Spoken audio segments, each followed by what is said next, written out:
Iko Ohuu, new cup or mug. Ndewo. The lesson for today is titled Iko Ohuu, new cup or mug, and it's a monologue about buying a new mug. But before we start, we're going to look at 6 key words that we will learn from this monologue. And these words are ịṅụ, the verb to drink. Achọrọ m ịṅụ mmiri. I want to drink water. Ị ṅụrụ mmanya? Did you drink this wine?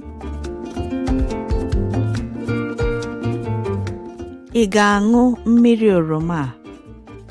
Will you drink this orange juice? Izuụka,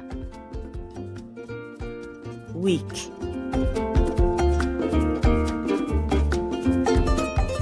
Mmiri zoro n'izuụka.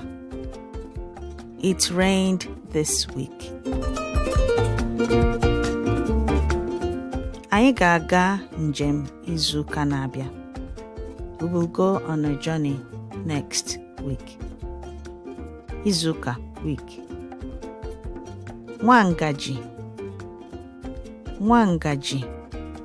teaspoon. Sachapụ nwangaji ahụ.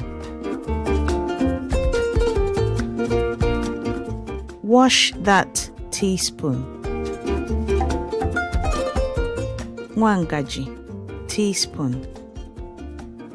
Amansi, magic. Ịbụ onye amansi, you're a magician. Ị maara eme amansi? Do you know how to do magic? Amansi, magic. Ọkpụ, lump.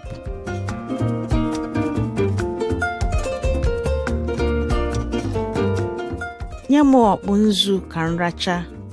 Give me a lump of chalk to lick.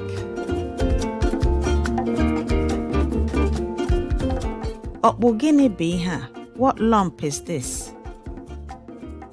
Ọkpụ, lump.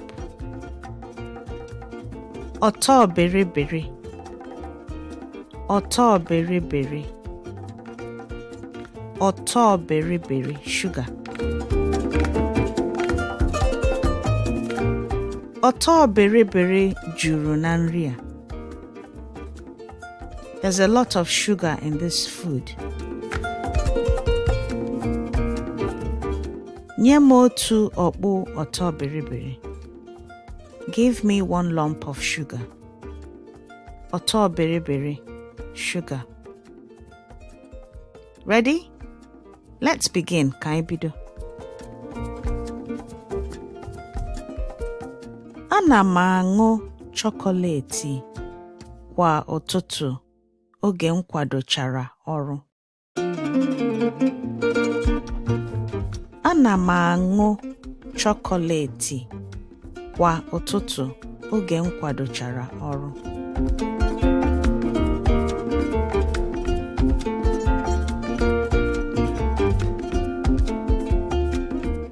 Azụtara m iko ọhụụ n'izuụka.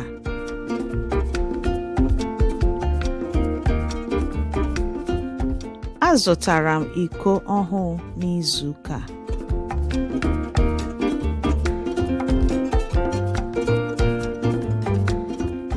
Ọ na-acha ire. Ọ na-acha ire.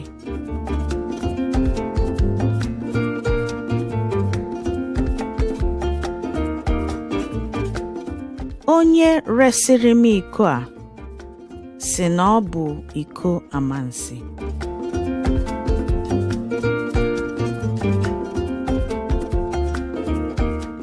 Onye resịrị m iko a sị na ọ bụ iko amansi.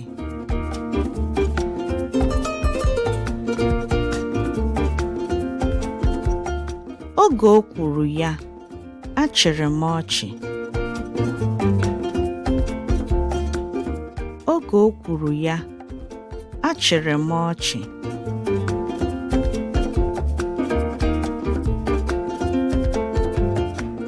Ọ ka o mee, mana cherekwa o.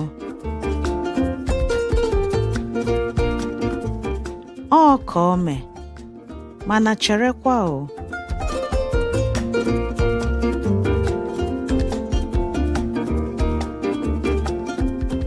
Ọ dị ka o nwere ihe na-eme n'ime iko a.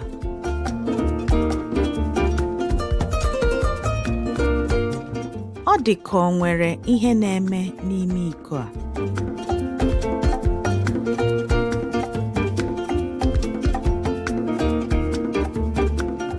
Oge ọbụla m gbanyere mmiri ọkụ n'ime iko a.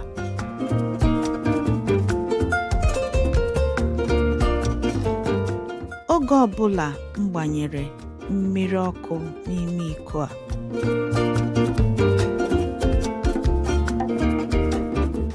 Tinye otu nwa ngaji chocolate. Tinye otu nwa ngaji chocolate.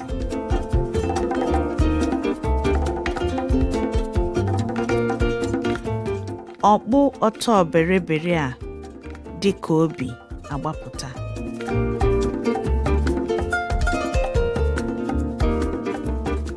Ọkpụ ọtọ bịrịbịrị a dị ka obi agbapụta.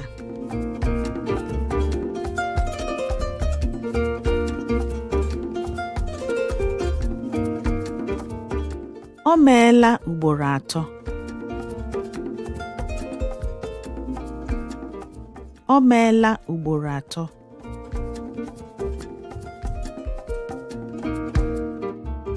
Iko a bụ iko amansi.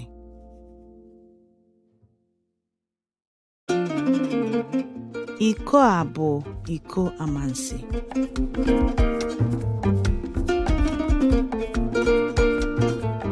Aga m azụta ụdị iko a ọzọ. Aga m azụta ụdị iko a ọzọ.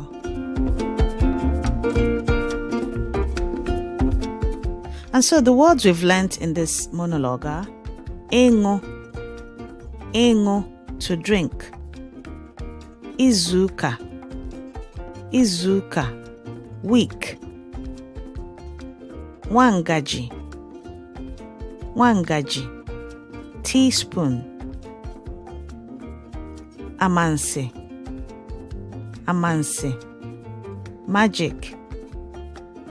Ọkpụ, ọkpụ, lump. Ọtọ bịrịbịrị, ọtọ bịrịbịrị, sugar.